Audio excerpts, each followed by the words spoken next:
Hello friends and welcome. Today patch 7.30c came out overnight, so I'm here to bring you the highlights. We won't read through every change, just some of the bigger ones I think that everyone should probably know. So the first, actually a lot of them are in this very first paragraph right here. Dawnbreaker is now in captain's mode. We were always able to play her in pub games, but pros had no real reason to play her too much because they couldn't use her in tournaments. Now that they can, I kind of expect to see a lot of experimentation with Dawnbreaker, and maybe we'll see some new builds, something like that. So keep an eye out for that from the pro players. Next, this is the big one. Stacked neutral creep gold and XP bounty reduced by 15%, while the stacker gold bonus is unaffected. So this is a little confusing. Let me walk you through it. So before, let's say a camp is worth 100 gold. Let's ignore XP for now. It's worth 100 gold.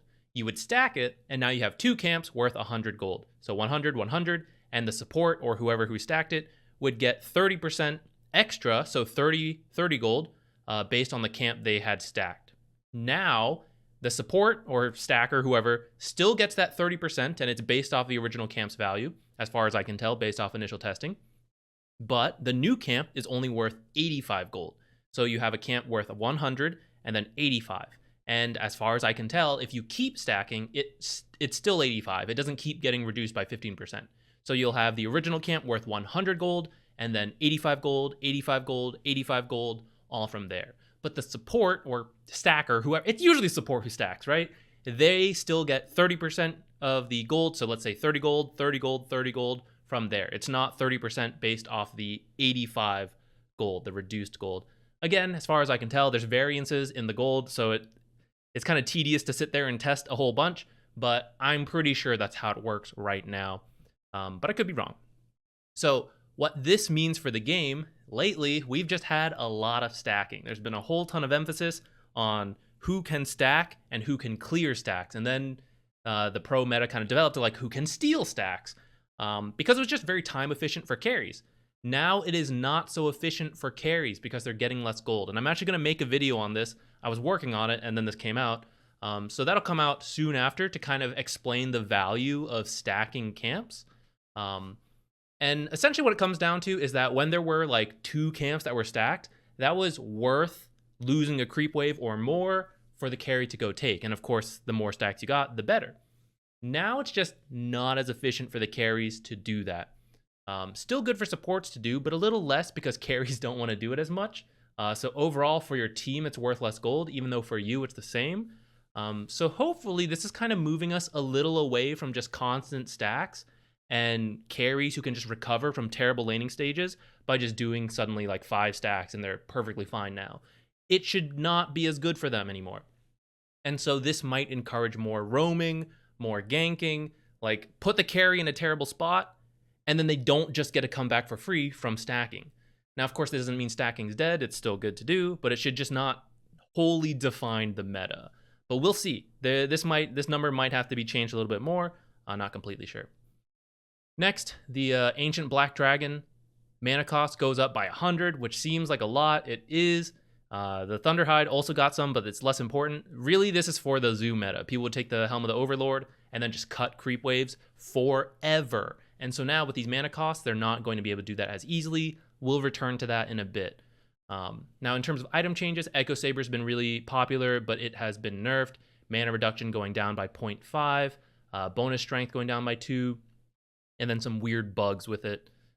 Features, we'll say, have been fixed. So Echo Saber still has its place, I think, but should just not be like everyone was building it. It was really good. Silver Edge was really strong, slight nerf. SNY, really the Sange, the status resistance going from 25% to 22%, still good, just less good. And this was a very popular item, so yeah, we're just kind of nerfing it down a bit. Helm of the Iron Will, this is the first component, or one of the first components of the Helm of the Dominator, which then built into the zoo meta, right? This whole momentum-based thing. The 25 gold may not seem like a lot, but just to put it in context, that is an extra creep that you have to last hit. That is an extra 15 seconds you might have to wait for passive gold. A bounty rune your team has to secure. All of that should slow down the timing by a little bit, right? Not a huge amount, but like, you know, like I said, roughly 15 seconds, or, oh, I missed the last hit, so I gotta wait for the next creep wave in 30 seconds, things like that. it's just slowing you down a little bit. And anytime something is based off momentum, that is good, especially because people were rushing Helm of the Iron Will. That's why it was such a big deal. Like they would start with nothing and go for a Helm of the Iron Will. So you're extending the time that people literally have no items at all and might die, setting them back even further. Now, a lot of these other changes are just small. Helm of the Overlord is probably the most noticeable change that we are going to talk about for items left, which is that it receives some other small nerfs, but the main thing is that the dominated creep bounty is up by 50 gold. So it's now 250, which if you would dominate, say, an ancient creep and then go cut creep waves with it, right? The supports can't deal with that, so a core had to go deal with that. But it was like, is this worth it for 200 gold, especially if the enemy then just like takes over something else and you don't get it? But this being now worth 250 gold kind of makes it more worthwhile your core's time to go kill that creep, because 250 gold, that's kind of similar to a creep wave, a little less. But, it's just worth more of your time rather than coming to this weird part of the map, like in front of your own tier 3. It was really weird. So this makes it more worth your time, and the enemy shouldn't be able to just like infinitely cut creep waves. Neutral item changes, lots of small nerfs across the board. The main thing I want to point out is that Witchbane is no longer an AoE ability, which I thought was busted. It's now single target. And I'm just going to take this time to remind you that you can cast it on yourself and your allies. So this item could be a way to deal with silences or anything else you have to dispel, roots, things like that. So some games, the passive seems like it could be really good. Other games, it's not going to be so good, and no one on like the cores are going to want this. But as a support, we might be interested in taking this because, free solution for silences or for like crazy slows, things like that. So you can use it aggressively on enemies as well still, but just I want to remind you guys, don't forget, you can use it on yourself and on your allies. Up next is hero changes, mostly nerfs across the board, but a couple buffs to some heroes. So for example, Alchemist, slight buff to his base damage and alt mana cost at the 3rd level, which is interesting. Alchemist always seems to come back around the TI, time, and with other stat clearers being nerfed, Alchemist has an innate ability, his Alchemist Gold or whatever it's called, Greed, that gives him value. And so he still likes stacks. He doesn't care as much that the stack is worth 15% less. He just likes killing more things.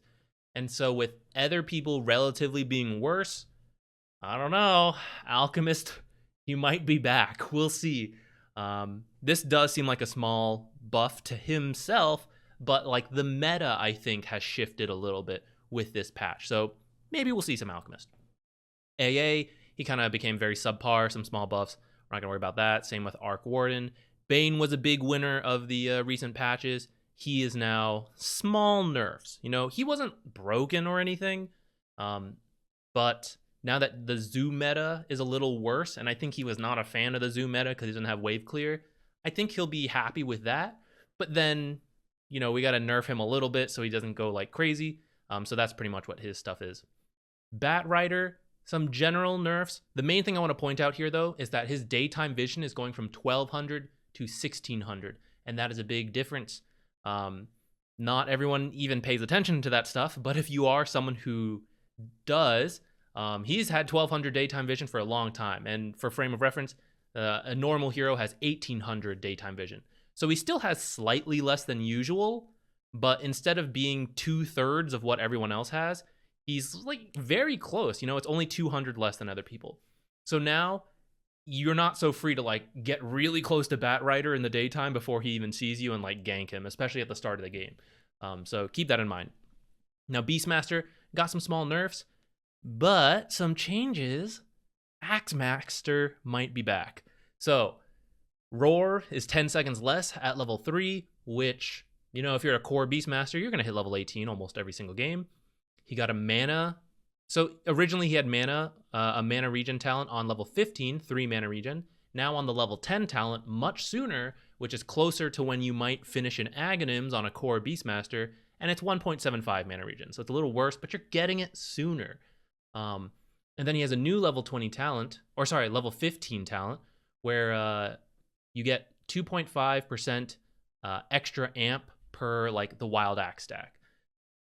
So, the Axe Master is coming online a little sooner. So with the Helm of the Overlord being nerfed, I think you could still play him as like the usual Beastmaster.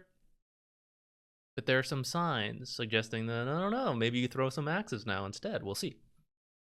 Some small changes to these guys. Like I said, we're not going to talk about them all. Chaos Knight, I want to point out, now that Sven, we haven't seen his nerfs yet, but like, he's kind of fallen out, and I kind of already said the stacking meta should be shifting a little bit. And that means other cores and carries who were really bad at clearing stacks should be better now. And then Chaos Knight even receives some nice buffs, I would say. They don't seem like huge, but when we keep in mind that other people are nerfed while he's getting slight buffs, Chaos Knight might be back. So keep an eye on for him and some other carries as well. Chen, you don't see very much in your pubs, but nerfing a little bit, so maybe won't see him as much at TI. I think he was looking really good going into TI for the pro teams. Might be a little worse. Again, doesn't really matter for your pubs where you rarely saw him. Clinks, across the board, nerfs. He was another big winner of the patch, except his Burning Army has now been buffed. Please buy the Aghanims. He's got a weird identity right now. He's been switching through a lot. I think he'll now just be like okay. He was like first phase worthy. And now it might be like, it might actually need to be a reasonable Clinks game rather than just picking him every game. Crystal Maiden, slight mana buff. Shout out to all you Jungle Maiden players. A lot of small changes to these guys. Death Prophet, some changes that support DP, flex DP. I don't know, maybe a little bit back. We'll see. Small changes to these guys. Drow, another carry who hated the zoom meta, I would say. Like, she was very weak to being run down. Now get some extra damage on multi-shot. It now does the bonus damage from frost arrows. So, say you're in the laning stage, 2 points in both frost arrows and multi-shot. That's like an extra 30 damage per target, or whoever gets hit by 3 arrows. And then, you level up further. Maybe it's better at clearing stacks a little bit.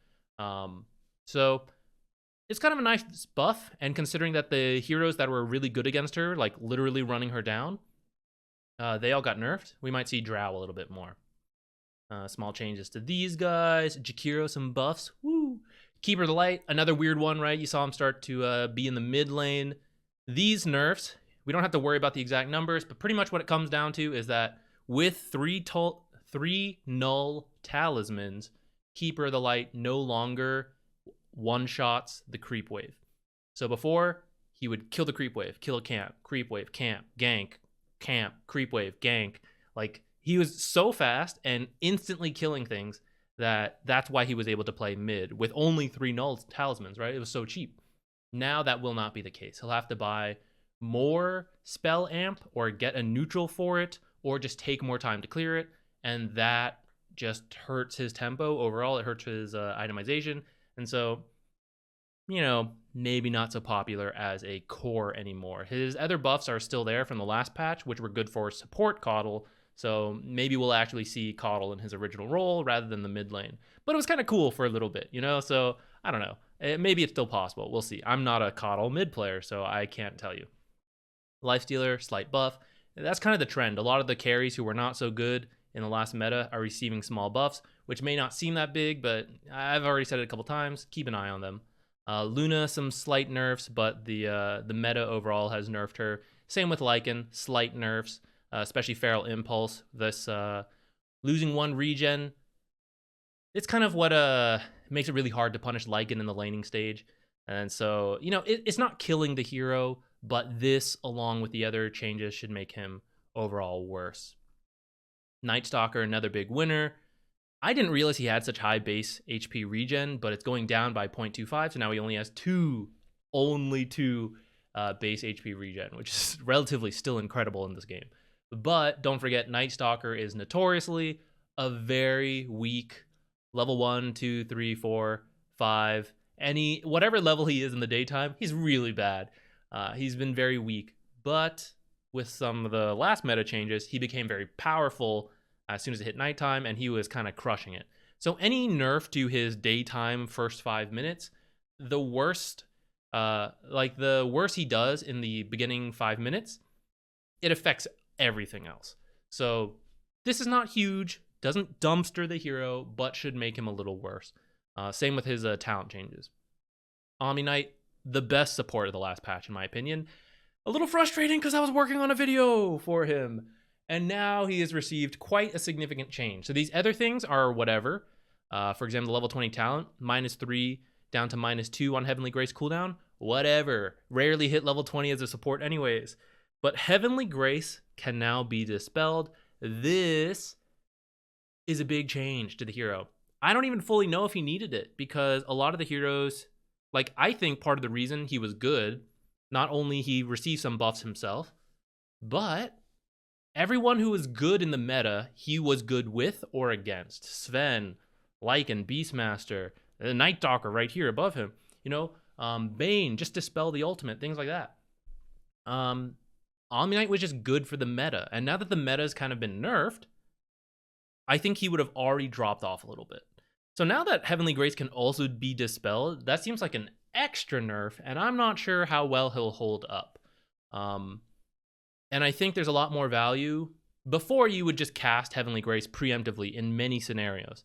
But now that it could be dispelled, I think you're more likely to hold Heavenly Grace to use reactively and dispel something, which then in turn might get dispelled again. But this makes heroes like Oracle, who has a purge on his own. It makes Yule's Nullifier, things like that. Things that were already good against Omniknight because of Guardian Angel are now better as well against Heavenly Grace. So this might hurt Omniknight a lot.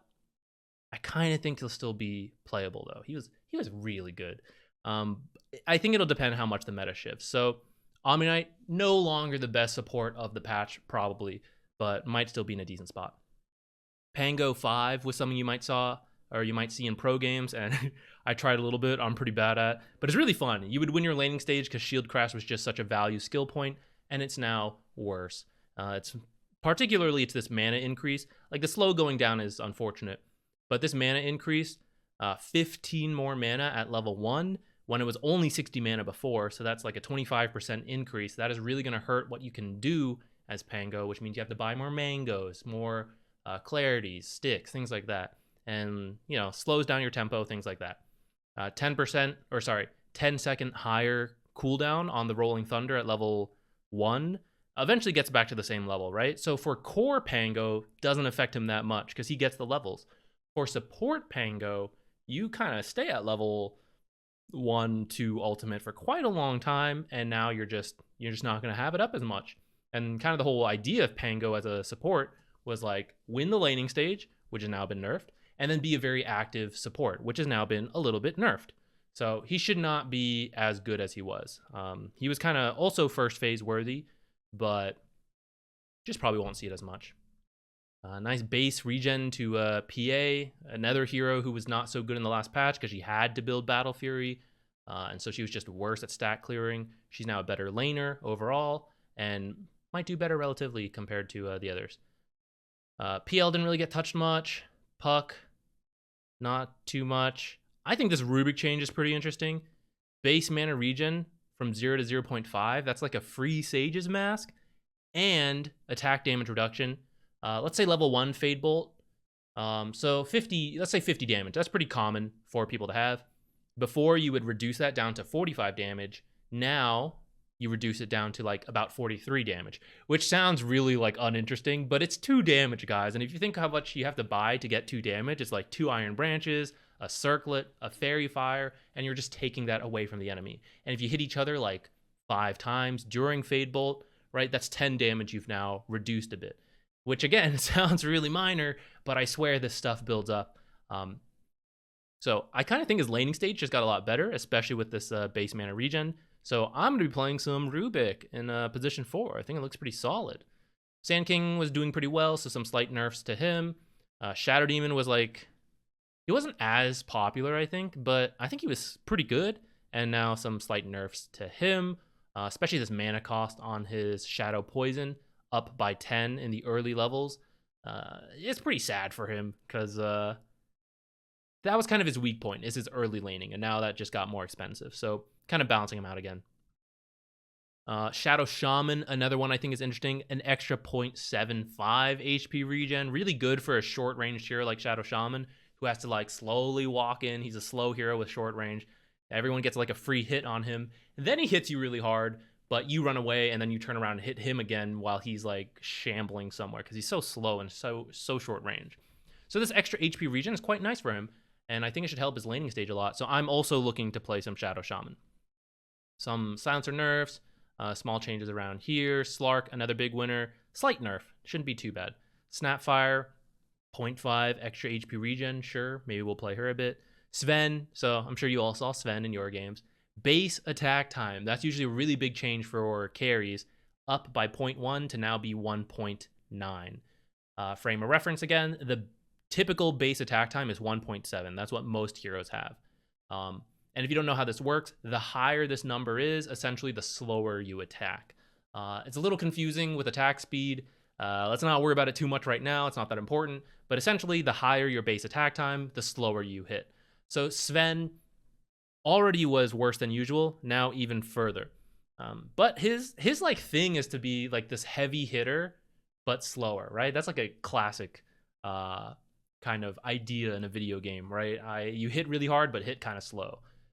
Sven was, in this last patch, he was hitting pretty hard and hitting pretty fast with the items he got. So I kind of like this change. But then they nerfed some other aspects to him a little bit. 5 seconds off God Strength, things like that, shortening the time he's really powerful in team fights, and then nerfing the stacking meta. So along with the nerf to many items he likes and the heroes he was good against, like all the zoo heroes because he would just kill everything, Sven, I don't know if he's completely dead, but he should not be like the number one carry kind of deal. So bye, Sven. Terrorblade also getting a slight buff, returning for TI, maybe, we'll see. Some small changes to these guys. Undying, looks like core Undying's here to stay, guys. He got a 0.25 buff to his base mana regen, helping him to spam more spells. Level 10 talent that gave him 5 more damage on decay. Ice Frog must be an Undying player, because I was already seeing Undying doing like decent as a core, and he's getting some buffs to it. So expect to keep seeing that. Venge, very popular, some nerfs to her. Should be easier to spot the Ags illusion now as well, and she shouldn't be so fast. So overall, should be a nerf to her. And most of these other ones are small nerfs as well. Weaver getting like a 0.25. I'm always a fan of like base changes. I always think those are really interesting. Weaver was another hero susceptible to being run down, so he's buff, the meta going down should favor him. Witch Doctor, this is probably the last big one we need to talk about. So buff to his Death Ward, sure. Voodoo Switcheroo is going from 70 seconds to 40 seconds. So this is almost twice as low of a cooldown, and it doesn't cost 250 mana, which is kind of crazy. His mana pool was good, but like that's a lot of mana. So this shard just got a lot better and will do more damage because of this change as well. So I think that's looking pretty good. The Witch Doctor's pretty fun, so I think he's another support who's looking pretty solid going into this patch. Then it changed to Wraith King and Zeus, which I don't think will like drastically change the heroes. Wraith King, you know, maybe the stun's a little better. Maybe we'll see some offlane Wraith Kings, or maybe carry Wraith Kings who go for more of a kill-oriented build. Maybe.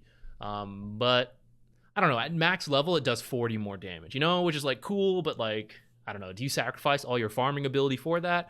Probably not, unless you're core Wraith King. And I don't think this is enough to make support Wraith King a thing, so I don't think it'll be that big of a change. But he might be more popular just because of the meta changes in general. So that's it. A little longer than intended. But yeah, those are the highlights, guys. This patch was a little bit bigger than I thought. 7.30C should be the patch we play TI on, because TI is pretty close. It's about a month away. I'd be surprised if there was another patch this size. There might be a smaller patch, 7.30D. For example, if Dawnbreaker needs some changes, or maybe affecting this stack change a little bit more. Like maybe there might be one more tiny patch change, but I expect that whatever we're on right now is probably what we'll be playing going into TI. So let's go find what's really good, because it should last for a couple months. That's it. Thanks for watching, guys, and I'll see you in the next video.